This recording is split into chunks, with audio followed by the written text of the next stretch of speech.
আসসালামু আলাইকুম। প্রতিদিনের ন্যায় আজকে আমাদের সাথে উপস্থিত হয়েছে ব্রাহ্মণবাড়িয়ার কৃতি সন্তান আক্তার হোসেন সোহাদ। কেমন আছেন?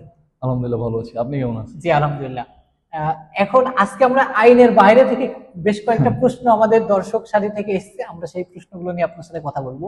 তো প্রথম কোশ্চেন হচ্ছে যে ব্রাহ্মণবাড়িয়া আমরা যে টেলিভিশন খুললেই প্রতিনিয়ত যে আজকে ব্রাহ্মণবাড়িয়ায় যে সামান্য কি 10 টাকার জন্য বন্ধুকে খুন করছে, এক এক এলাকার সাথে আরেক এলাকার মারামারি, এ বিষয়ে আপনি কি বলবেন?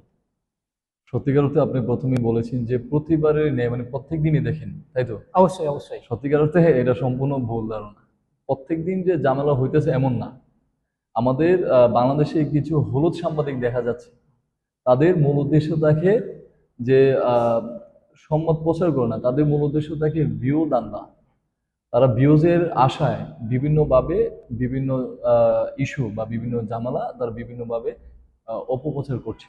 জি, যেটা ধন্যবাদ আপনাকে। হ্যাঁ, এখন আপনাকে দেখে মনে হয় যে আপনার বাসা ব্রাহ্মণবাড়িয়া, এটা আমরা বিলিভ করি বা জানি, কিন্তু আপনাকে দেখে মনে হয় না আপনারা আক্রমণাত্মক। এই এ যে বিষয়ে আপনি কি বলবেন? এই যে আপনি কিন্তু আমার সাথে আপনার পরিচয় আছে, ইভেন আমার সাথে চলাফেরা করেছেন। দ্যাটস ওয়াই আপনি বুঝতে পারছেন যে আমার ভিতরে ব্রাহ্মণবাড়িয়ার যে আপনার ধারণাটা ছিল ওইটা কিন্তু ভুল। এর মানে এই যে ব্রাহ্মণবাড়িয়া শুধু আমি না, ব্রাহ্মণবাড়িয়া যারা আছে তাদের সাথে আপনারা চলাফেরা করেন, কথাবার্তা বলেন, দরকার পড়লে আমাদের এলাকায় আসেন, দেখেন দেখেন যে আমরা অ্যাকচুয়ালি ব্রাহ্মণবাড়িয়ার যে অপপ্রচারটা চলতেছে বা ব্রাহ্মণবাড়িয়া নিয়ে যে বাংলাদেশে একটা ধারণা, বাজে ধারণা আছে, ওই ধারণাটা কি আসলে সত্যতা প্রমাণিত হচ্ছে কিনা।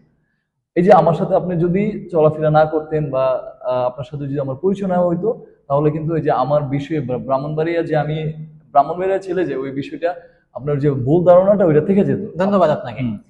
সুপ্রিয় দর্শক, আজকে যখন আমাকে এসএমএস এ জানানো হলো যে ব্রাহ্মণবাড়িয়ার একটা গেস্টের সাথে ভিডিও করতে হবে, আমি তখনই একটু আতঙ্কিত যে একটা ব্রাহ্মণবাড়িয়ার, কারণ আমরা প্রতিদিন নিউজ দেখি, এটা দেখে অভ্যস্ত, যে তার সাথে ভিডিও করতে হবে। আমি দেখেন এখনো কিন্তু একটু ভয় আছে, কিন্তু আমাদের গেস্ট আক্তার হোসেনের সাথে কথা বলার পরে বুঝলাম তার কথা এবং তার চেহারায় ব্রাহ্মণবাড়িয়ার কোনো ছাপই পাইনি। তো আসুন, আমরা ব্রাহ্মণবাড়িয়া সম্পর্কে অনেক তথ্য জানছি। পরবর্তী কোনো ভিডিওতে আমরা অন্য কোনো বিষয় নিয়ে কথা বলবো। সেই পর্যন্ত সবাই ভালো থাকুন, সুস্থ থাকুন। আল্লাহ হাফেজ।